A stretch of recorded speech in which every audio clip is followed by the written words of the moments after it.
Hello and welcome to देसी experience और मैं हूं आपका दोस्त आपका होस्ट गोगलू।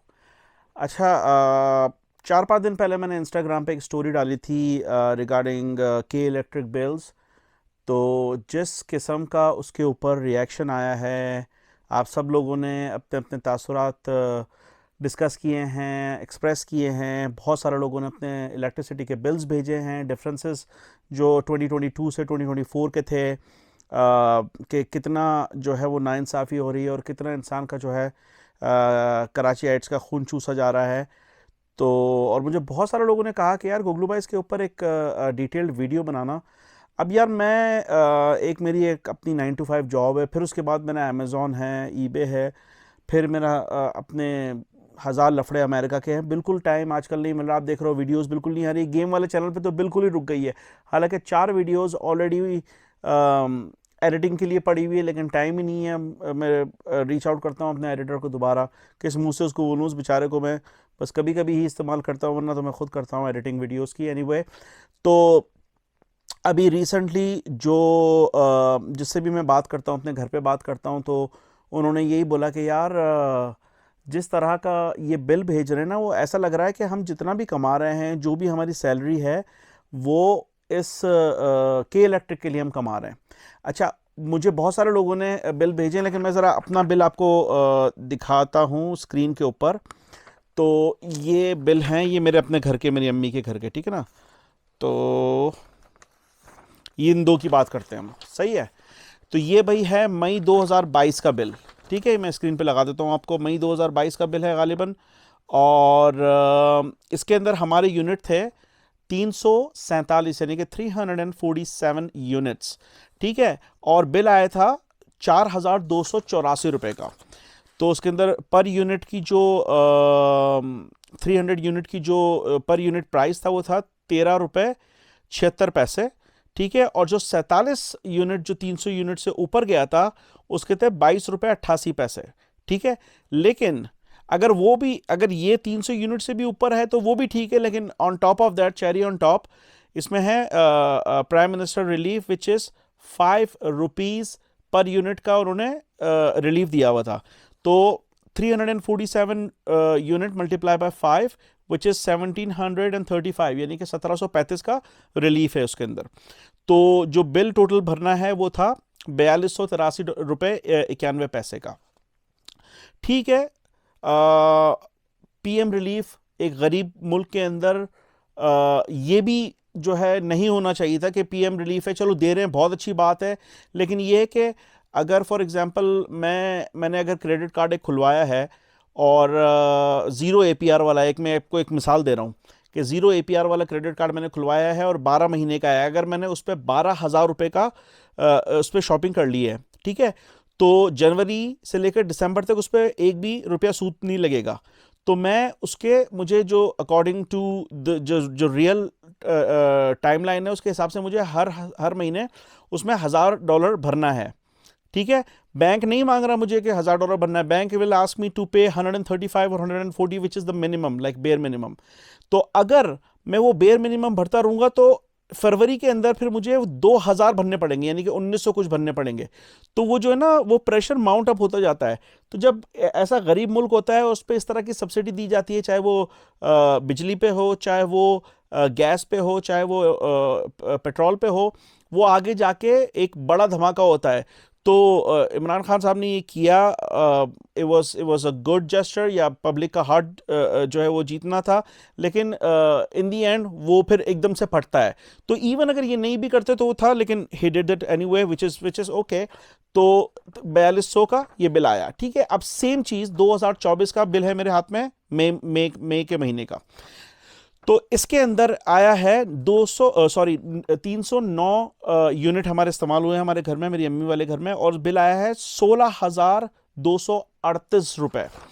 यानी कि एक तो यूनिट का जो प्राइस है वो बड़ा है, ठीक है।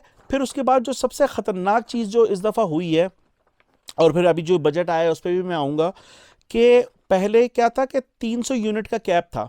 अच्छा, इन्होंने क्या स्टैटिस्टिक्स और जैसे कहते हैं ना कि प्रीवियस जितना डाटा था जो इंश्योरेंस के लिए भी इस्तेमाल होता है, डाटा और स्टैटिस्टिक्स हमें पढ़ाते हैं, हमें लगता है कि वो कुछ भी नहीं है भाई, वो बहुत काम की चीज़ है।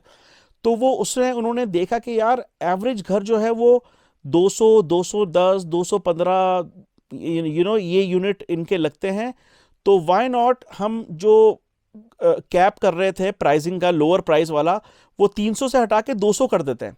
अब इससे क्या हुआ, उससे हुआ यूं कि जैसे फॉर एग्जांपल आपके घर में दो कमरों का घर है, दो तीन फैन चल रहे हैं, दो ट्यूबलाइट चल रही है, एक टीवी है, एक फ्रिज है और एक वॉशिंग मशीन है जो हफ्ते में या 15 दिन में एक दफ़ा चलती है, राइट। तो उसमें ये है कि अगर आपने 200 आपका यूनिट इस्तेमाल हो रहा है तो आपका बिल आएगा 6000, सही है। The moment you hit 201 unit, that 6000 will become 10,000, and the moment that 300 unit 299 unit will become 300, that 10,000 will become 18,000। तो वो पहले जो एक एक यूनिट पे वो करते थे वो नहीं कर रहा है, वो उसको पूरा ही कंसिडर कर रहा है, आइदर यू यूज 201 और यू यूज 299। ये मुझे जो है मेरी बहन ने मुझे बताया है, क्योंकि उसने एक रिपोर्ट की थी। She is in works for the very big media group, उनकी वेबसाइट देखती है वो, और मेरे भाई भी एक बहुत बड़ी इंग्लिश वेबसाइट के अंदर जो है वो रिपोर्टर और media editor, what ever you call, वो है। तो वो मुझे अक्सर फीडबैक देते रहते हैं। तो ये जो डिफरेंस आया ना, ये जो कैप कम किया है, ये कैप इतनी चालाकी से और इतनी मक्कारी से इसको किया है कि यार मतलब इससे बचने का कोई तरीका ही नहीं है। किस तरह आप 200 यूनिट से कम करोगे? 200 यूनिट से कम करोगे तो आपका बिल 6000, 5000, 6000 के आसपास आएगा, लेकिन वो पॉसिबल ही नहीं है। किस तरह करें उसको कंट्रोल? मतलब क्या करें? दोपहर में फ्रिज बंद कर दें, लाइटें बंद कर दें, पंखे बंद कर दें, मतलब क्या करें? अब इससे बचने के लिए अभी मेरे भाई बेचारा रिसेंटली उसने क्या किया कि बैटरी वाले पंखे लेकर आया है, कि वो बैटरी वाले पंखे जो हैं, लेकिन फिर उसको भी तो चार्ज करना पड़ेगा। तो वो सिर्फ वो देखना चाह रहा था कि अगर वो बैटरी चार्ज करने पे पंखों में कितना यूनिट ज़ाया हो रहा है और वैसे कितना यूनिट ज़ाया हो रहा है, यानी कि इस नहज पे पहुंचा दिया है अवाम को कि ये बेचारे इस तरह के जो है अपना एक्सपेरिमेंट उनको करने पड़ रहे हैं। दूसरी बात जो बजट के बारे में मैंने देखी, एक तो ये जो चीज़ हुई है जिसको जुनैद ने भी बहुत सारी अपनी वीडियोस में बताया है और भी लोग बता रहे हैं कि जितने भी सरकारी जो मुलाजिमीन थे उन सब की तनख्वाह बढ़ा दी। यानी कि वही वाली बात है कि आपकी कारकर्दगी ज़ीरो है। आप यानी कि फॉर एग्जांपल मैं प्रोग्रेसिव स्कूल के अंदर पढ़ा हूँ, राइट। हमारे स्कूल के अंदर 52 बच्चे होते थे क्लास में। नाउ इमेजिन कि जो मैं फ़र्स्ट आया हूँ, इरफानुल्लाह अरशद फ़र्स्ट आया या मैं सेकंड आया हूँ, और अहमद और मोहम्मद दो जुड़वा भाई थे, they were like never into the studies as well. वो पूरे दिन बच्चों दिया करते रहते थे। तो वो लाइक कभी फेल होते थे, कभी उनका 48 नंबर है या 48 रैंक है या 50th रैंक है, तो उनको भी वही ट्रॉफी मिली जो मुझे मिली। तो मेरी मोटिवेशन तो मर गई ना, मैं क्यों करूँगा काम? मैंने बोला जब मुझे रेस ही जीतनी है, मतलब जो फर्स्ट आ रहा है उसको भी गोल्ड मेडल है और जो लास्ट आ रहा है उसको भी गोल्ड मेडल है, so where is my motivation? तो ये मतलब एक फेल स्टेट जो होती है ना, ये उनका माइंडसेट है कि सबकी बढ़ा दो एक साथ तनख्वाह। तो दिस इज नॉनसेंस। लेकिन इस बजट में जो दूसरी सबसे बड़ी चीज़ हुई है जिसके बारे में मैंने नहीं देखा अभी तक किसी को बात करते हुए, कि वो जो स्टेशनरी है ना उसके ऊपर उन्होंने 10% बढ़ा दिया है। यानी कि कहने का मकसद है कि वो चीज़ जो ऑलरेडी स्कूल और कॉलेजेस तो नहीं, लेकिन जो प्राइवेट स्कूल्स हैं वो ऑलरेडी उनका खून चूस रहे हैं कि वो उनका बोलते हैं कि भाई हम किताबें भी आप हमसे लो, पेंसिल कॉपी पेंसिल भी हमसे लो, कलर पेंसिल्स भी हमसे लो, बुक्स भी हमसे लो। हालांकि वो चीज़ यूज्ड के अंदर सस्ती उर्दू बाज़ार में मिल सकती है, लेकिन चूंकि स्टेशनरी, क्योंकि इस कौम को जाहिल रखना है, इस कौम को पढ़ने नहीं देना कि अगर पढ़ लेगी तो अपना हकूक़ मांग लेंगी, अपने अपने राइट्स मांग लेगी, तो इनको और इसमें लगाओ। एक तो बिजली का बिल जो मेन नेसेसिटी है उसके अंदर उनको मार दो, और फिर दूसरा अगर कोई पढ़ना चाहता है किसी के अंदर कुछ करने की, जैसे कि कितनी दफ़ा ऐसा हुआ है, बहुत सारे हम लोगों को यूट्यूबर्स को सुनते हैं कि हम देखते हैं कि कोई अगर बच्चा पैदा हुआ तो उनको पता नहीं है कि भाई वो he can be next Einstein और नेक्स्ट इलॉन मस्क, तो वो उस पर प्रॉपर उनको वो देते हैं। लेकिन हमारे यहाँ एग्जैक्टली उसका ऑपोजिट हो रहा है कि जो पढ़ना चाह रहा है, जो लालटेन की रोशनी में पढ़ना चाह रहा है या इमरजेंसी लाइट की रोशनी में पढ़ना चाह रहा है, उसके लिए जिस चीज़ से वो पढ़ता है, पेंसिल कॉपियाँ वगैरह, वो भी और महंगी कर दो, उस पर भी 10% इजाफी टैक्स लगाया है। This is utterly nonsense. तीसरी चीज़ जो मैंने अभी नोटिस की है ये अपना बजट के अलावा, कि एक एक एक एक अभी हवा बना हुआ है कि कुछ सेलिब्रिटीज़ ने पंजाब हुकूमत की तारीफ़ कर दी और उसके ऊपर लोग उन सेलिब्रिटीज़ को ट्रोल कर रहे हैं। देखो, पहली बात है कि सेलिब्रिटीज़ भी इंसान हैं। अगर आपका बिल बड़ा है तो उनकी जो ऑफिसेज हैं, उनकी जो जो स्टूडियोज़ हैं, उनके भी बिल बड़े हैं, ठीक है ना। ऐसा नहीं है कि वो अपने उनके उनके बिल उतने ही आ रहे हैं या गवर्नमेंट उनके बिल पर जो है वो पे कर रहे हैं। आई डोंट नो कि वो पेड कंटेंट है या नहीं है, लेकिन अगर पेड कंटेंट है भी for the sake of argument, ये मान भी लेते हैं, तो वो जो करें वो उनके साथ है ना, उनकी अपनी इकोनॉमिकल हार्डशिप्स भी तो लगी हुई है, उनको भी तो अपने स्टाफ को पालना है और सब चीज़ें करनी है। ठीक है, अगर आपको पसंद नहीं आता आप ना दिखो, लेकिन उसको एक हवा बनाया हुआ है और उन सेलिब्रिटीज़ के कंधे पे आप चढ़ के जो है वो दूसरी अपनी अपनी जो है वो पेजेस चमका रहे हो। This is I don't think it's fair. मतलब आप शाहरुख खान के फ़ैन हो, राइट?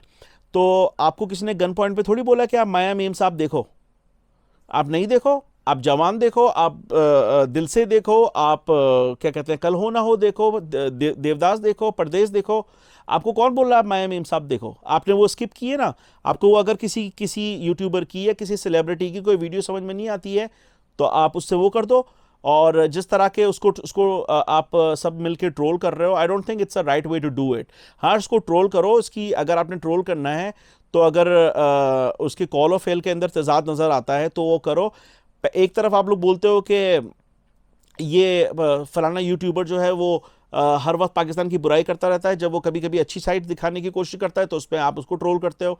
अब मुझे बताओ ना कि एक चीज़ मेरे समझ में आती है कि जिस तरह पंजाब को पंजाब ने 100 दिन की जो वो दिखाई है, जिस तरह पंजाब नहीं, सॉरी, लाहौर, तो जिस तरह लाहौर के ऊपर पिछले 30-35 साल से पैसे निछावर किए जा रहे हैं या पोर किए जा रहे हैं, उस हिसाब से जो लाहौर की अभी जो इंफ्रास्ट्रक्चर है या जो इसकी जो जो जो बॉडी है, वो उसके हिसाब से बहुत कम है, टू बी ऑनेस्ट। अभी अगर इतना पैसा अगर आप किसी शहर में डाल रहे हो तो उसको एक जिसे कहते हैं ना कि सिलिकॉन वैली बन जाना चाहिए था, या जैसे कि कोलकाता के अंदर है उस तरह का बन जाना चाहिए था। एक अलग शहर हो, जैसे कि दुबई में इंटरनेशनल सिटी है या नॉलेज सिटी है, इस तरह का वहाँ हब होना चाहिए था। वहाँ पे जॉन हॉपकिंस या UCLA या इस तरह की कंपनियाँ, इस तरह की यूनिवर्सिटीज़ आके उधर रिसर्च करनी चाहिए, उधर रिसर्च सेंटर बनना चाहिए, उधर अपना स्पेस स्टेशन होना चाहिए। लाहौर का अपना स्पेस स्टेशन हो जहाँ से लॉन्च हो। वो चीज़ें कहीं नहीं हमें नज़र आई है। तो दिस इज़ ट्रू कि जितना उधर पैसा आया था उतना उस पर काम नहीं हुआ है। क्योंकि मैं एक लाहौर में एक बंदे से मिला था, उसने बोला कि यार जो वहाँ पे जो करप्शन होती है ना, वो इस तरह की होती है जैसे कि फॉर एग्जांपल एक एक एक फुटपाथ है, ठीक है, उस फुटपाथ पे जो है ना टाइल्स लगानी है उसको खूबसूरत करने के लिए, जैसे कि टर्किश वगैरह में लगी हुई होती है। तो क्या करेंगे कि जिसको ठेका देंगे ना, उसको ठेका जैसे कि मैंने अभी मैं पंजाब गवर्नमेंट में हूँ जैसे कि, और मैंने सोचा कि अगले 1.5 साल के अंदर मुझे ये वाली टाइल लगानी है इस फलाना माल रोड पे या किसी भी रोड पे। खैर मैं लाहौर में एक ही दफ़ा गया हूँ लाइफ के अंदर। तो मैं क्या करूँगा, मैं अपने बहनोई को, अपने बहनोई के भाई को, अपने साड़ू को, उनको मैं बोलूँगा कि यार तू एक काम कर, तू उसकी फैक्ट्री डाल और इतनी इतनी इतनी इतनी टाइलें तैयार कर, ठीक है। तेरे को घर में वो 200 की पड़ेगी, मैं यहाँ पे बिल बनाऊंगा 1500 का, और फिर मैं तेरा बजट पास करवाऊंगा, इतना तू मेरे को दे देना। उस बंदे ने मुझे बताया, जो हमारा ऊबर ड्राइवर था, हमने 2-3 दिन के लिए ड्राइवर लिया हुआ था, उसने मुझे बताया कि यहाँ इस तरह की करप्शन जो होती है, तो फिर उसके अंदर जाहिर सी बात है पैसा ज़्यादा लग रहा है और काम कम हो रहा है। समझ रहे हो आप? तो जिस तरह का वो है, अब मैं ऑरेंज ट्रेन की मैं मिसाल दे दूं कि आप उधर ऑलरेडी 5 बसें चल रही हैं, ऑरेंज ट्रेन उधर बनाई है, ऑरेंज ट्रेन के अंदर 270 अरब रुपए की सब्सिडी सालाना जा रही है उधर, यानी कि 50 रुपए का उसका टिकट किया हुआ है। अमूमन उसका टिकट 250 होना चाहिए ताकि वो सेल्फ सस्टेन हो जाए, वो सही है। तो ये चीज़ें और ये नंबर्स मुझे नहीं पता, मेरे भाई ने मुझे बताया कि लाइक ही डिड रिसर्च, हो सकता है वो गलत हो, लेकिन ये नंबर्स मुझे उसने बताए। तो कहने का मकसद ये है कि जिस तरह उसमें हनी पॉट की तरह उसमें पैसे डाले जा रहे हैं, उतना उसका आउटकम नहीं है। सही ना। अब इस बजट के अंदर जैसे कि आपने कराची का रेवेन्यू देखो तो 1500 अरब रुपए पाकिस्तान कराची ने दिए हैं फेडरल को, राइट, टैक्स के मद में। पाकिस्तान कराची को मिले कितने हैं? 10 अरब। 10 अरब मिले या 100 अरब मिले पता नहीं, मतलब उसका 5%, 10% भी नहीं मिला है उसको, जो जो उसने पोर किए हैं। यानी इमेजिन करो, आप घर के अंदर घर के सबसे बड़े हो और आप 1 लाख रुपया महीना कमा रहे हो, लेकिन आपकी अपनी वो भी है ना, आपको वाइटामिन खाने हैं या आपको प्रॉपर फूड चाहिए, आप घर से बाहर रहते हो, आपको गेटरेड भी चाहिए, गर्मी के अंदर काम करते हो, तो आपकी अपनी मेंटेनेंस भी है ना। इमेजिन करो कि आप घर की पूरी तनख्वाह 1 लाख रुपए तनख्वाह ले आके अम्मी के या अपने भाई के हाथ में रखते हो, और उसके अंदर से आपको उस 1 लाख में से कम 50,000 नहीं तो 20,000 नहीं तो 10,000 तो मिलना चाहिए अपने खर्च करने पर, और आपको 10,000 की जगह मिल रहा है 1,000 रुपए। अब वो उस 1,000 रुपए में आप अपने आप को कैसे मेंटेन करोगे कि आप अगले महीने फिर 1 लाख रुपए निकाल सकोगे? समझ रहे हो, मैंने इसको सिंप्लीफाई करने की कोशिश की है। तो ये सारा हिसाब किताब हो रहा है, और उसके अंदर सिर्फ आप और मैं बात ही कर सकते हैं, इसका कोई हल नहीं है, इसका कोई कोई कोई जैसे कहते हैं ना, कोई स्ट्रक्चरल हल नहीं है। और अब मुझे नहीं लगता कि आगे 10, 20, 25, 50 साल तक इस तरह का इसका कोई हल निकलेगा। आखिरी में मैं बस मैं ये बात करूंगा कि यार जिस तरह ये इलेक्ट्रिक की जो बिल आ रहे हैं, शेम है यार, बहुत बहुत मतलब मैं जिस तरह जुनैद भी बोलता है कि मैं अपने इंडिया वाले दोस्तों को बोलता हूँ तो वो कहते हैं उनको यकीन ही नहीं होता है, क्योंकि केजरीवाल ने 200 या 300 यूनिट फ्री किए हुए हैं दिल्ली के अंदर। They don't get any bill, it's zero. America के अंदर अभी मैं मई से मैं कंपेयर कर रहा हूँ ना, तो खैर वो जून का बिल दिखाया था मैंने आपको, जो इंस्टा पे दिखाया था $96 का। मई का बिल मेरा इससे भी सस्ता आया है, $64 का बिल आया है मेरा। और मैं बता सकता हूँ कि मेरे तीन तीन आप लोगों ने देखी है, मेरा घर के 3 स्टोरी पर है और 24 घंटे एसी चलता रहता है, लाइक सेंट्रल एयर कंडीशन है, वॉशर है, ड्रायर है, डिश वॉशर है, 7 टेलीविज़न हैं, 4 कंप्यूटर हैं, लाइक एवरीथिंग, और 24/7 ऑन रहते हैं वो। लेकिन उसके बावजूद तो हम इतनी छोटी चीज़ के अंदर फंसे हुए हैं। आई डोंट थिंक कि हम लोग कब उभरेंगे और कब इन मसाइल से बाहर निकलेंगे। तो बस सिर्फ दुआ ही कर सकते हैं यार। अगर मैंने कोई पॉइंट मिस कर दिया हो तो यार मुझे कमेंट के अंदर आप बताना, क्योंकि ये वीडियो 1 गो में हुई है माशाल्लाह भाई, कोई कट नहीं लगा पूरी वीडियो में, विच इज़ ग्रेट। तो या man, it's I am really mad and sad at the same time. तो मिलते हैं इंशाल्लाह ताला अगली वीडियो में। अगर कोई बात बुरी लगी हो तो माज़रत, और गोगलू साइनिंग आउट।